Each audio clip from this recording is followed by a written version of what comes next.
A deadline. Saddam Hussein prepares his country for war. With 280,000 U.S. troops in Saudi Arabia and more on the way, a top ground commander says they need more time.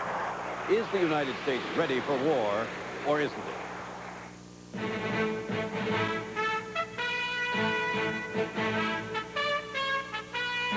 This is ABC News Nightline. Reporting from Washington with the latest on the Gulf crisis, Sam Donaldson. Good evening. First, an update on the accident involving sailors from the U.S. carrier Saratoga off the coast of Israel. At least 2 crew members are known dead and 15 others are missing after a ferry boat capsized while carrying sailors back to the ship from shore leave at the Israeli port of Haifa. According to officials, a civilian ferry was carrying about 100 sailors back to the Saratoga when the accident occurred. Exactly what happened has not been reported. 83 were rescued, many of them suffering injuries. 2 are known dead, and 15 are missing. Now to our main story. Are American troops ready to fight in the Persian Gulf? The #2 American commander there, Lieutenant General Calvin Waller, says they won't be completely ready until perhaps mid-February. And he doesn't think any attack should be ordered until they are completely ready. Since Waller spoke out, Bush administration officials have worked overtime to say that A, Waller doesn't know what he's talking about, and B, even if he does, he shouldn't have said it, and C, no matter what, Saddam Hussein should understand he is going to get his you-know-what kicked soon after the January 15th deadline if he isn't completely out of Kuwait. Confusing? Here's Dave Marish with an inside look at what it all means. In Saudi Arabia today, the big question, are American troops ready for combat? Well, I think we're ready. Different parts of the force are ready at different times. The Air Force is here and ready. Are you guys ready? Can do. Wherever American armies have fought, Korea, Vietnam, Grenada, Panama, whatever soldiers may have said in barracks or communicated to their chiefs in private, the public stance has always been can do. Which is why there was such shock and consternation Wednesday when Lieutenant General Calvin Waller, second in command of American forces in the Persian Gulf, told the Associated Press that if President Bush ordered an attack on Iraq on January 15th, then, quote, I'd say no, I'm not ready to do the job. Until our full complement of forces are on the ground, they should not initiate hostile activities.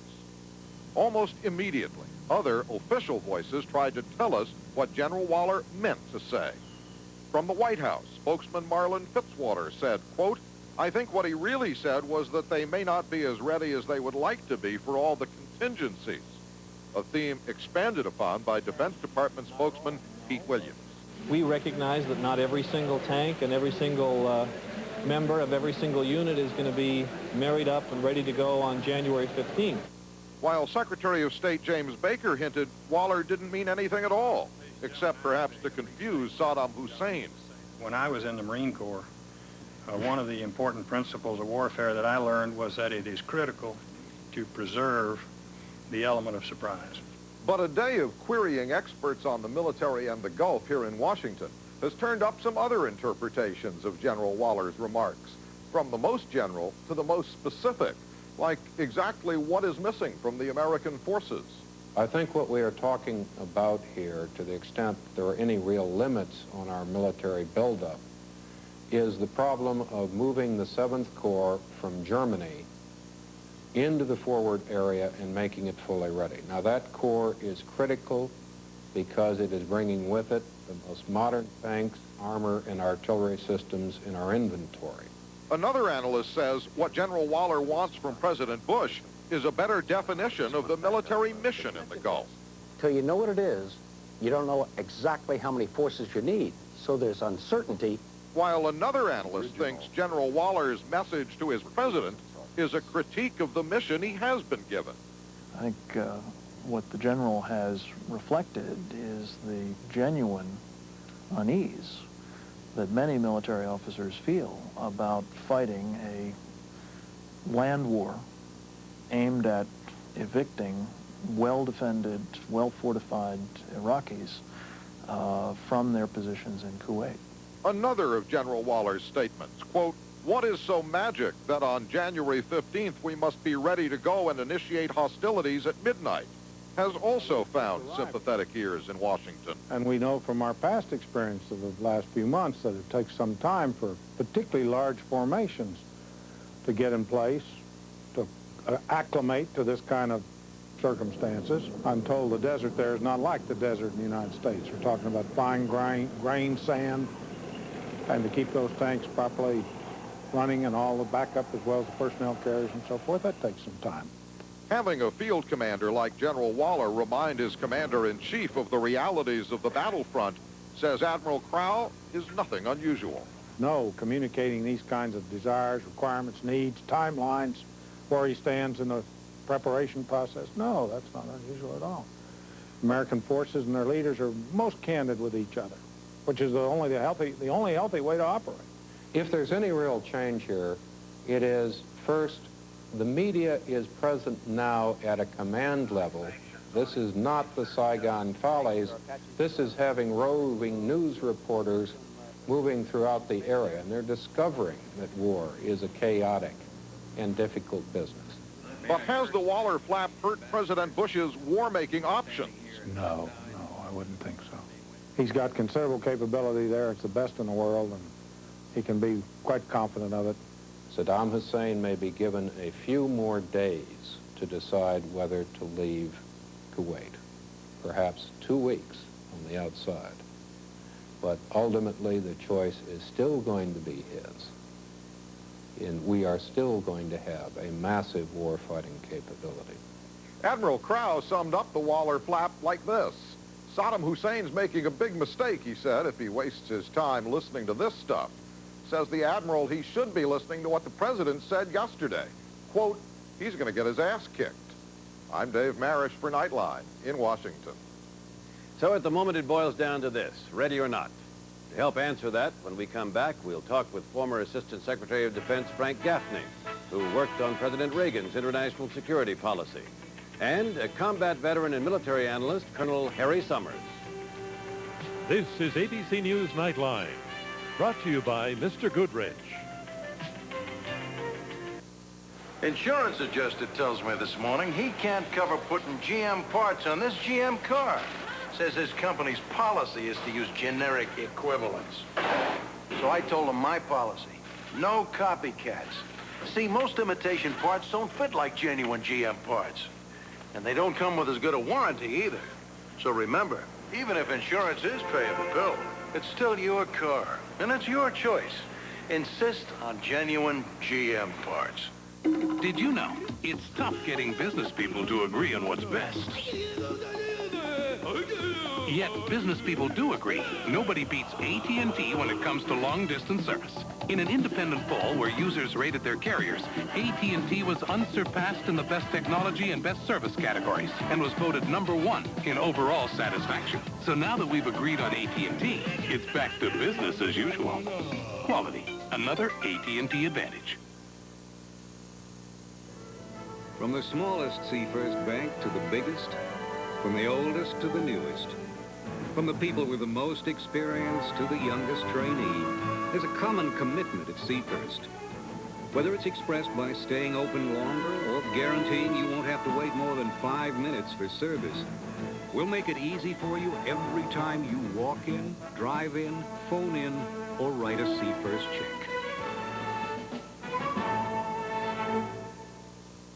Did you know there's a network of over 1,000 amateur radio operators that have gotten together to form a lifeline around the world? It's called IMRA, the International Mission Radio Association. IMRA brings aid and comfort to countless thousands in remote areas where there are no phones, and in times of disaster when radio is the only communications link. For free information on how you can become part of this vital communications network, contact Father Mike Mullen, St. John's University, Jamaica, New York, 11439. Sunday on This Week with David Brinkley. Shevardnadze resigns. Gorbachev fights for survival. How does it affect the United States? Guests include George Shultz. Sunday. Joining us now to discuss all this, our author, columnist, and instructor at the Army War College, Colonel Harry Summers. He's a combat veteran of Korea and Vietnam. He joins us here in our Washington studios. And also joining us from Washington, former Assistant Secretary of Defense Frank Gaffney, who worked on international security policy for President Reagan. Gentlemen, first of all, what was General Waller's up to? I mean, when he said that the troops wouldn't be completely ready until, say, mid-February, did he know what he was talking about? Is he part of some great disinformation campaign? What's going on there? Frank Gaffney? Well, Sam, my sense is that he was giving a honest and heartfelt sense of his reservations about fighting the kind of war that many in the chain of command seem to think we must fight, which is a ground war designed to liberate Kuwait from heavily defended and well-fortified Iraqi forces. My concern is that I believe we have long been ready, certainly amply ready, to fight the kind of war that should be fought here, which is a war against Iraq proper, aimed at eliminating the strategic capabilities, the power projection capabilities of Iraq, and bringing down the Saddam Hussein regime. You mean an air war? Well, principally an air war, but combined, once you've struck those targets, with effective special operations against the regime itself. That kind of war I think we're amply prepared to fight, have been, and the passage of time is not making it easier. It may make it more costly. Colonel Summers, what do you make of the general's statements? Well, I think he's telling the truth, and that's refreshing. And I think if I was Saddam Hussein, it'd scare me to death. That is, if we were bluffing, he'd say everything is hunky-dory, everything's ready to go and all the rest. But when he's very realistically saying we don't have forces in place, which of course Saddam Hussein knows. He knows when 7th Corps moves out of Europe. He knows when those armored divisions arrive in country. And General Waller was telling the truth about our readiness. And I must say, I think any campaign conducted ought to be a limited campaign and not to try it to accomplish other people's objectives by driving on Baghdad. Okay, Colonel, he was telling the truth, let's say, but you know administration officials are livid that he actually told it, and some say that he has undercut the strategy of making Saddam Hussein understand that we are serious and that the 15th is the deadline. I couldn't agree, I couldn't disagree more. I think he's made it very clear that we're serious. If, as I said, if we were bluffing, he would have said everything is just great. I think, again, he's telling the truth that Saddam Hussein knows, and I would hope President Bush knows, and he's going to conduct his attack not on what his press secretary or the flaks are trying to say, but what his military commanders are telling him. Frank Gaffney, when General Dugan of the Air Force talked to reporters about the plan to bomb Saddam Hussein personally back to the Stone Age, he was fired by Secretary Cheney. Why hasn't General Waller been fired? Well, I think the general is in a somewhat different position than his the Air Force Chief of Staff. He's in a line position. He's there in the front lines. The kinds of morale that we are concerned about keeping very high of our troops in the field would be adversely affected, I think, by relieving one of their senior commanders. But I must say, Sam, on the other question, what I think is interesting here is President Bush and Secretary Baker are taking steps that are signaling to Saddam Hussein, through diplomatic negotiations and the like, a willingness, indeed, I believe, a very profound commitment to avoid the use of force, even as they talk tough. They talk about war. You have exactly the obverse going on with the military in the field as they prepare for war, but are, in fact, talking a more peaceful game. The Secretary and the President would like their lips to be read and not those of their military commanders. But isn't this confusing? And does the confusion serve to help or hurt our cause? I mean, if you were Saddam Hussein listening to all this cacophony of voices, what do you think? These guys don't have their act together. I think it's very unhelpful. The single most important thing we need to do is to impress upon Saddam Hussein that he is a dead man if this goes its full course. And I think, as you say, the cacophony of noises coming out of the administration, the military, the press, the Congress, is encouraging him to believe that holding on will serve his purposes very well. Colonel Summers, does this remind you of Vietnam to the extent that there you saw a great number of voices saying a great number of different things, or is it analogous at all? Well, I think one of the great mistakes of Vietnam was the can-do attitude that's expressed by the Joint Chiefs and always telling the political leaders can do.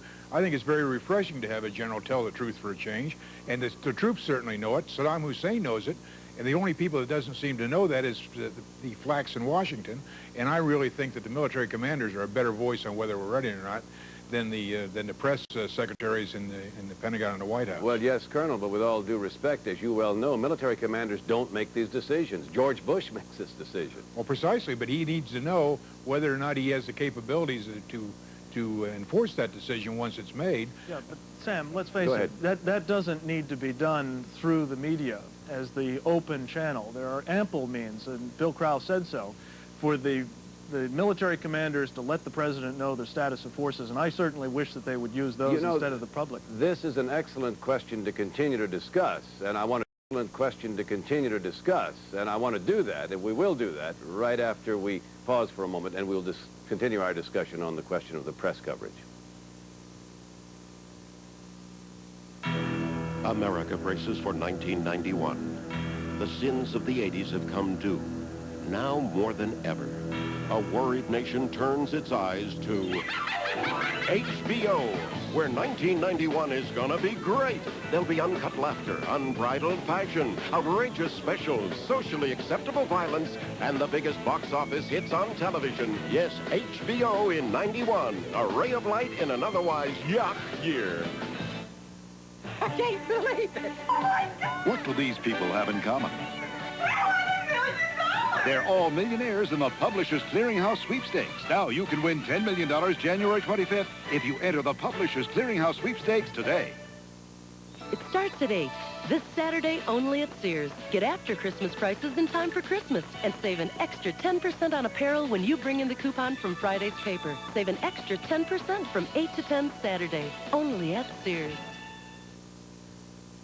What a fool I've been. We had an agreement. Based it on respect, I thought. Not love. A partnership. She supplied the money. Respect? Oh, he doesn't know the meaning of the word. And I turned it into more money. Got everything I wanted in this marriage. Let her go to her lover. Except the man I love. But the money stays with me. Adam, Natalie, Trevor. Fascinating people, all my children. Saturday, ABC Sports presents an early holiday basket full of good cheer and rowdy friends. It begins with college basketball's top team taking aim at the duel in the desert. First, Alonzo Mourning leads Georgetown against Ohio State. And later, the Runnin' Rebels from UNLV take on Florida State. Plus regional coverage of LSU at Illinois. And that night, Get ready for some football! it's a special Saturday party as the Washington Redskins take on the Indianapolis Colts. It's all Saturday on ABC Sports. When you need help, when your life is on the line, when you've lost all hope, and there's nowhere else to turn, turn to the one man who can do anything.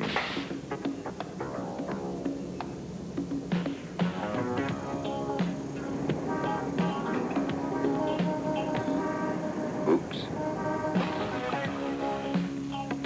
MacGyver, Monday.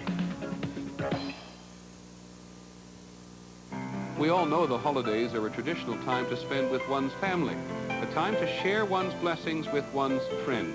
But this year, our thoughts must travel around the world. Prayers for peace and happiness must be heard half a world away. Our best wishes for happy holidays from all of us at ABC News. Continuing our discussion now, everyone uses the press. All sides seem to be doing it. They have messages to get across. Is this an effective way to try to serve the purposes of both the United States and Saddam Hussein? Colonel Summers?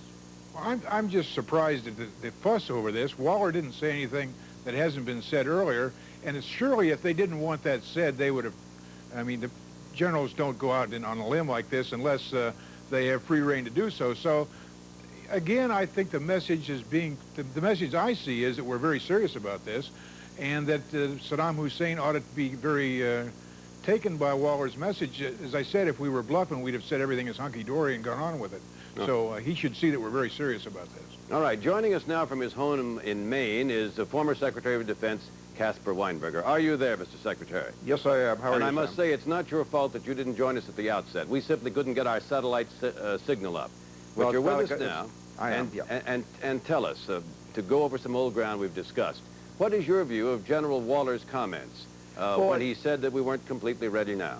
I don't think generals should hold press conferences, and I think the question of readiness is relative. I heard General Powell a little earlier saying that some units are more ready than others, and I think that's about right. I think that in war and in this kind of situation, your military is always going to be ready, and the question is whether or not that you could use a little more time for preparation or training. I never I only heard one general ever say that he was totally ready and had all that he needed, and that was General Gamelin of France, and that wasn't a very good precedent. No, because he lost. Yes, but I think that General Waller is expressing what any commander would do, given these responsibilities. He'd like more time, he'd like more of this, he'd like more of that. But you said it's unhelpful. Precisely why? Well, because I think it conveys more information to the enemy than is desirable. And I think communication of that kind with respect to readiness, which is certainly a critically important matter, should be between the commander-in-chief and the general, or the general and his immediate superiors, not discussed as a matter of general public record.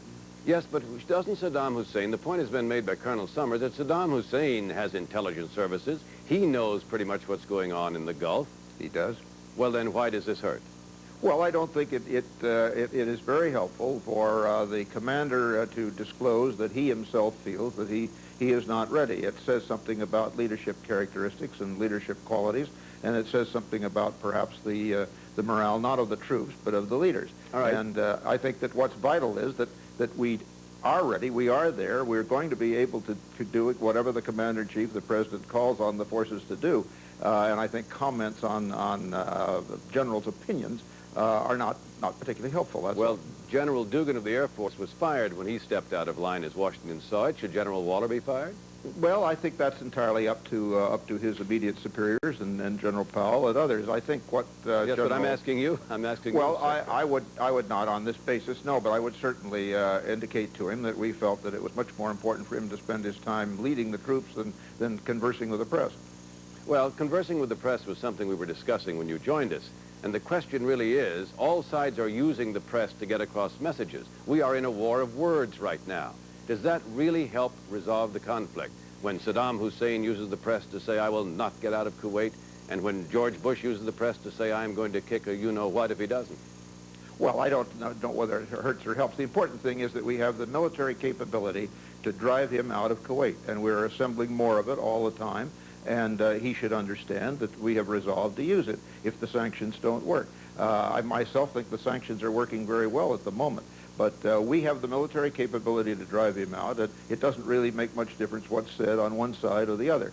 But I do think that comments with respect to the readiness of our troops should not be in a public forum. They ought to be made only to the superior officers, who are the only ones who really have a need to know about it. Well, you say the sanctions, in your view, are working very well at the moment. Yeah.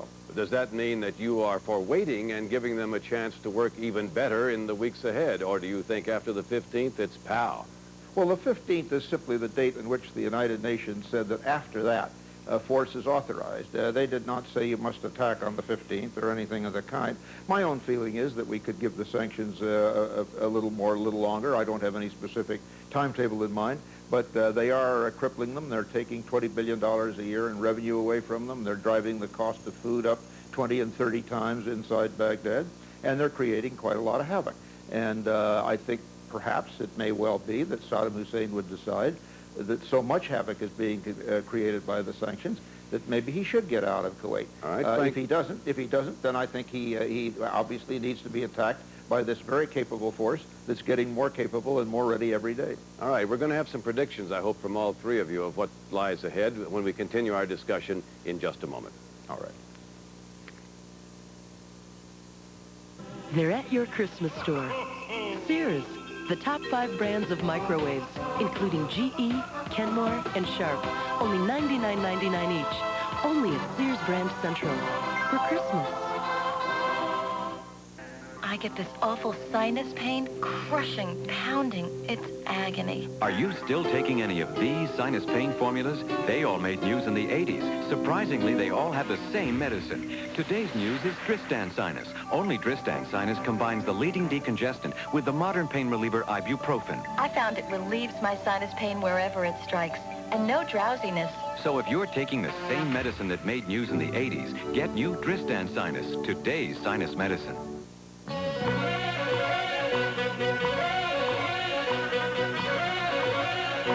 Getting around anywhere these days isn't easy. Getting a long-distance call through on AT&T is, even from non-AT&T public phones. Just dial 10-ATT-0 and the phone number. AT&T. 10-ATT-0. Just to make getting through your day a little easier. AT&T, how can we help you? Sears announces our biggest pre-Christmas sale ever. 20 to 40% off men's, women's, and children's apparel. All outerwear, all sweaters, all men's flannel shirts, all 20 to 40% off. So save for the whole family. Get to Sears fast. When friends don't stop friends from drinking and driving.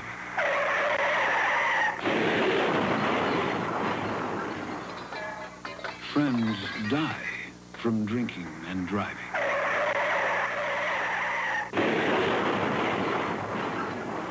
Friends die from drinking and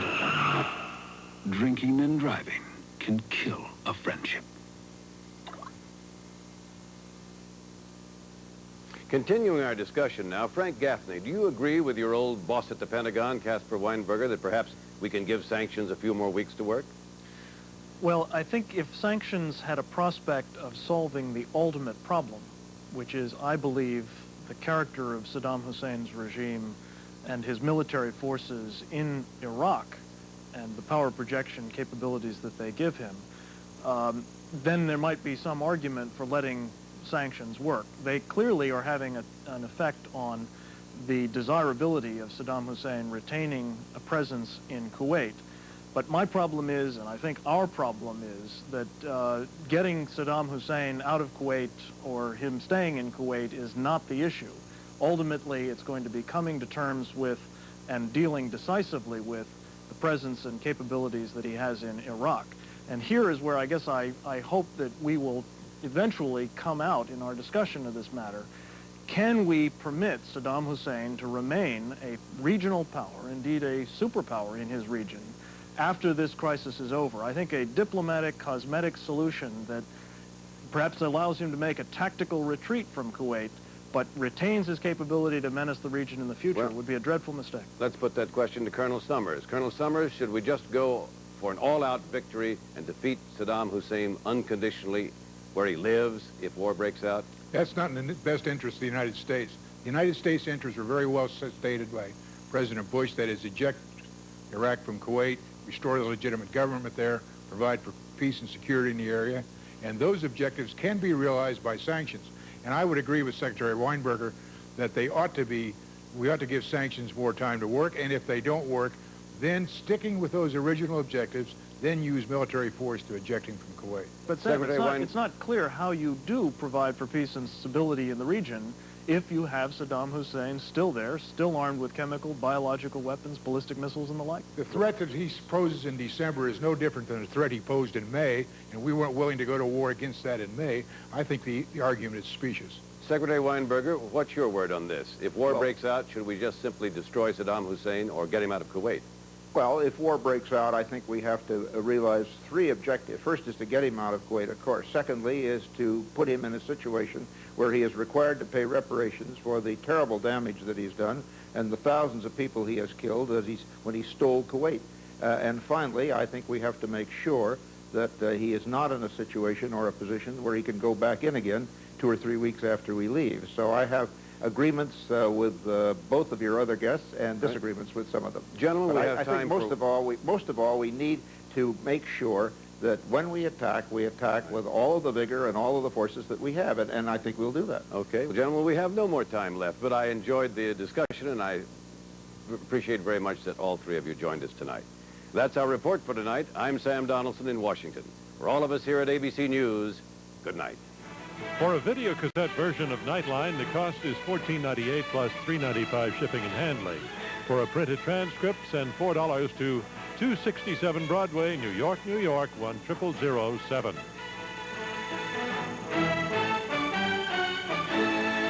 A presentation of ABC News. More Americans get their news from ABC News than from any other source.